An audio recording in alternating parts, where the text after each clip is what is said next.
అలాంటి ఏరియాకి వాళ్ళెలా వచ్చారు? వచ్చేసారు మేడం. మరి ఏం చేసావురా? నేనైతే వాళ్ళ దగ్గర నుంచి తప్పించుకున్నాను మేడం. నువ్వు తప్పించుకున్నావు సరే, మరి ఆ బ్రీఫ్ కేస్ సంగతి ఏంటి? వాళ్ళు ఆ బ్రీఫ్ కేస్ చూసేశారు మేడం.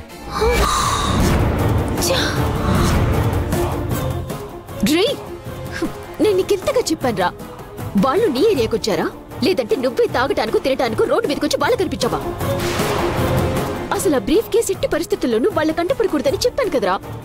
అసలు అందులో ఎంత డబ్బుందో తెలుసా? నిజంగా నేను ఎక్కడికి పోలేదు మేడం. వాళ్లే మా ఏరియాకి వచ్చారు మేడం. అంత ధైర్యం చేస్తారని నేను ఊహించలేదు మేడం. మీరేదో బ్రీఫ్ కేసు ఇచ్చారు, దాన్ని జాగ్రత్తగా దాచిపెట్టమన్నారు. దాంట్లో ఏముందో నాకిలా తెలుస్తుంది మేడం.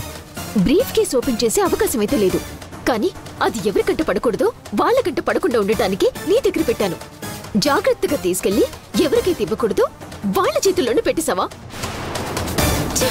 అసలు నీలాంటోని నమ్ముకున్నాను చూడు, నన్ను నేను తిట్టుకోవాలి. క్షమించండి మేడం.